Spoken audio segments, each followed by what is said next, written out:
Certo. Hoje nós estivemos estudando sobre, dentro da angelologia, dentro da nossa matéria, falando sobre a questão da natureza dos anjos. E diante, desse aspecto da natureza dos anjos, nós, quando falamos sobre natureza, nós vimos que nós precisamos entender, as características desses seres. Quer dizer, por que que eles são definidos como anjos? Qual como eles se destacam dentro da criação de Deus. Porque se nós formos falar dos homens, dos animais, existem características peculiares entre os homens e os animais, assim como dos anjos. Então, a natureza angelical, esse estudo sobre a natureza dos anjos, vão nos trazer algumas informações que a Bíblia nos traz. Porque a Bíblia e a teologia, num consenso, vão nos apresentar algumas dessas características da sua natureza. Por exemplo, a primeira delas que nós vimos é que esses seres, os anjos, eles são criaturas espirituais e incorpóreas. Quer dizer, esses seres não são visíveis a olho nu, são seres espirituais. Eles não possuem um corpo, uma matéria, tá? Como o homem tem. Então a Bíblia diz que esses seres são seres espirituais, vai falar a respeito várias vezes da figura dos anjos como seres espirituais e esses anjos como não tendo um corpo. Porém, nós vamos entender e observar que as escrituras nos trazem fundamentações muito sólidas sobre a questão exatamente desses seres espirituais, quando ela nos leva a algumas compreensões e considerações quando vai falar dos anjos, né? Tanto dos anjos bons quanto dos anjos caídos, que são seres espirituais. Ela fala dos demônios como seres espirituais. Ela fala, nos traz informações quando Paulo diz que a luta não é contra carne e sangue, mas contra principados e potestades nas regiões celestiais, falando de seres espirituais. Quando o apóstolo Paulo identifica na criação, lá em Colossenses 1,16, que Cristo criou todas as coisas na terra, as coisas visíveis e invisíveis, fala dessa questão da espiritualidade, né, desse ser espiritual, né? E assim sucessivamente todas as escrituras, quando se relacionam, ela vai falar com os anjos, ela fala sobre esse ser espiritual, ao ponto de que os escritores neotestamentários, quando eles usam um aspecto para os anjos, um termo para os anjos, eles usam um termo chamado de pneumata, para falar dos seres espirituais. Quando eles colocam os anjos como seres espirituais, ele diz que esses seres são pneumata. De onde vem a palavra pneumatologia, quando fala da doutrina do Espírito Santo, a pneuma, o sopro, né? Vento, essa coisa invisível. Então, eles se relacionam com os anjos dessa forma, as Escrituras nos esclarecem. Porém, eu disse aos irmãos que existe um momento na Bíblia que a Bíblia vão relatar sobre aparições de anjos, né, em formas humanas, tá? Em formas humanas. Mas isso, os textos que nós vemos, seja lá em Gênesis capítulo 18, seja no livro de Ezequiel, de Apocalipse, que você vai ver várias vezes sendo relatadas essas figuras como uma forma, em uma certa forma, isso não quer dizer que o texto está se referindo a esses seres espirituais, dizendo que eles têm essa forma, tá? Que eles têm um corpo, que ele tem uma forma em si, tá? Mas ela está trazendo uma linguagem que também é muito conhecido como angelofonias. São aparições, né, desses seres, manifestações angelicais, com a finalidade definida, com finalidades específica, diante dessa sua natureza incorpórea, a qual os anjos estão e como eles são. Vimos também que, além da natureza incorpórea, né, e como ser espiritual, os anjos também são seres pessoais e imortais. Quando nós falamos de seres pessoais, é que os anjos eles possuem a capacidade de raciocinar, o aspecto moral, o aspecto de entendimento, o aspecto de vontade, esse aspecto volitivo do anjo, né? Então, eles não são seres não é uma força. E como seres pessoais, eles têm essa capacidade. A Bíblia várias vezes relatam os anjos, né, dentro dessas capacidades, né? E como serem mortais, a Bíblia vai falar que eles não têm a capacidade, a morte não atinge eles. Quer dizer, o que é a morte? A morte é a cessação, né, da existência. Os anjos não deixam de existir, sejam eles os caídos ou não, os anjos bons. Eles não vão deixar de existir, porque são seres espirituais. Assim como também os anjos não passam pelo processo de envelhecimento. Quer dizer, eles não têm um processo como o homem, da fase infantil, eles nascem, passam pela fase infantil, fase juvenil, depois adolescente, depois jovem, adulto, envelhece, não tem esse processo. Esse processo quem sofre somos nós, mas os anjos não sofrem esse processo.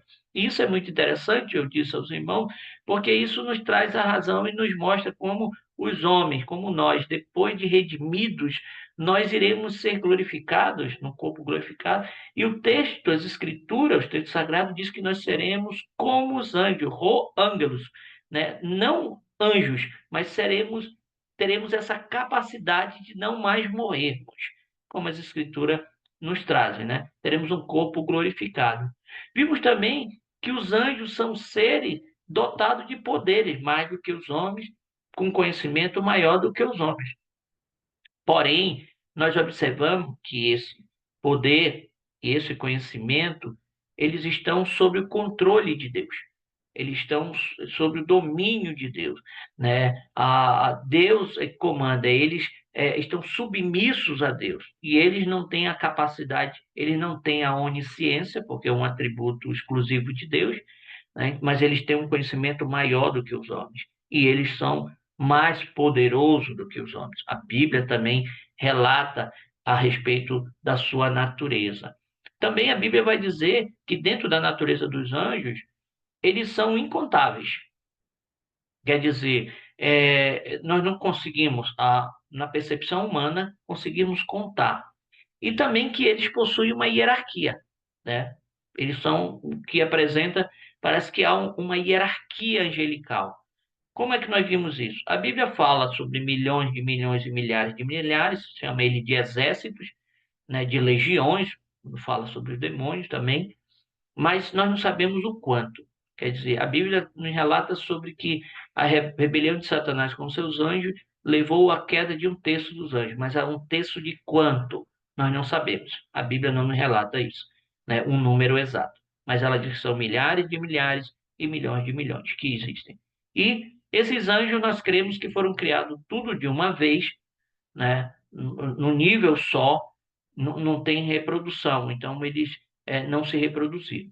E eles parecem que a Escritura nos traz um esclarecimento e nos revela uma hierarquia.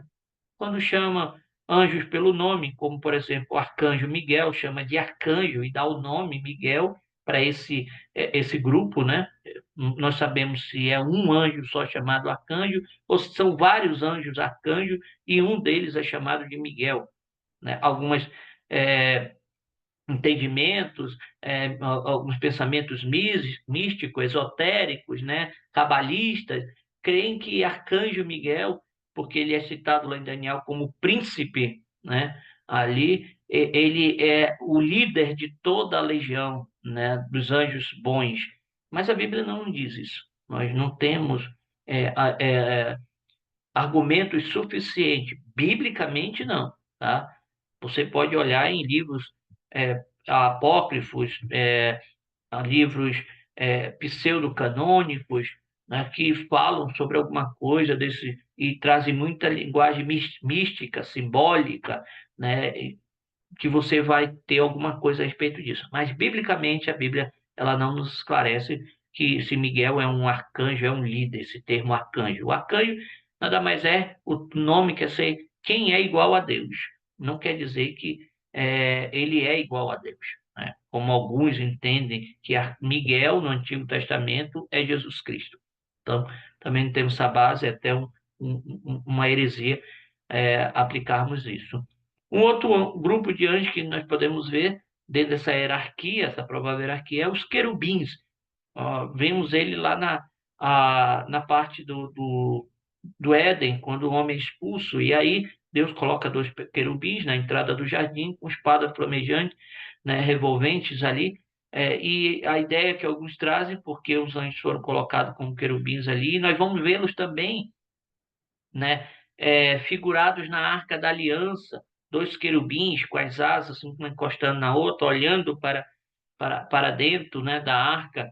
Então, alguns entendem que essa ideia de guardião, né, traz esse significado do guardião ali. E os serafins, que nós vamos ver a linguagem ali em Isaías, quando Isaías tem aquela visão dos anjos cobrindo com seis asas, duas cobrindo os pés, duas cobrindo o rosto, duas voando e cantando Santo, Santo, Santo é o Senhor dos Exércitos. Então, os serafins como fossem uma horte angelical responsável pelo culto a Deus. Então, alguns entendem que serafins são isso.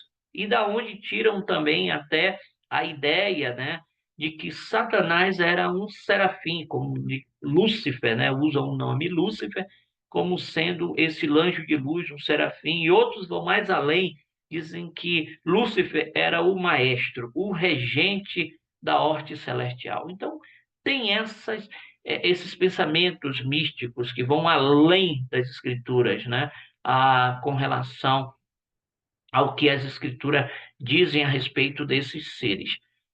Vimos também que é, esses seres, né, são divididos entre santos e malignos, né?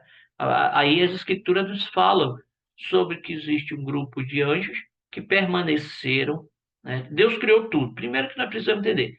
Deus criou tudo bom e muito bom, até os anjos, em perfeita santidade. Como é que nós sabemos isso? A Bíblia nos relata isso lá em Gênesis. E no final de tudo, Deus disse que era bom e muito bom toda a criação. Porém, um grupo de anjos, que não sabemos o quanto, acabou ali se rebelando, justamente ali, né, com Satanás, que acaba recebendo o nome, dragão, antigo serpente, o diabo, depois, se rebelaram contra Deus e um grupo permaneceu. Esse grupo que permaneceu, hoje eles são incapazes de pecar, aqueles que permaneceram no seu domicílio. Por que nós sabemos disso? Porque todo o relato da Bíblia, até o final de Apocalipse, nós não vamos ver mais a menção de rebeliões, né, de outros anjos. Fala de um grupo que houve essa rebelião, a qual nós vamos ter uma visão, né, maior, assim, um entendimento lá em Apocalipse capítulo 12, que vai falar sobre essa rebelião, esse acontecimento. Como também os anjos que caíram, eles são incapazes de serem restaurados ao seu estado original também. E os anjos que permaneceram, né, nós vamos ver, são aqueles que contemplam a face de Deus, que servem de exemplos da prática da vontade de Deus e que também são imortais, né? Eles têm vida imortal, não têm uma perspectiva de destruição. Tá certo? Então, essa foi a nossa aula de hoje. Espero vocês na próxima aula. Deus abençoe a todos.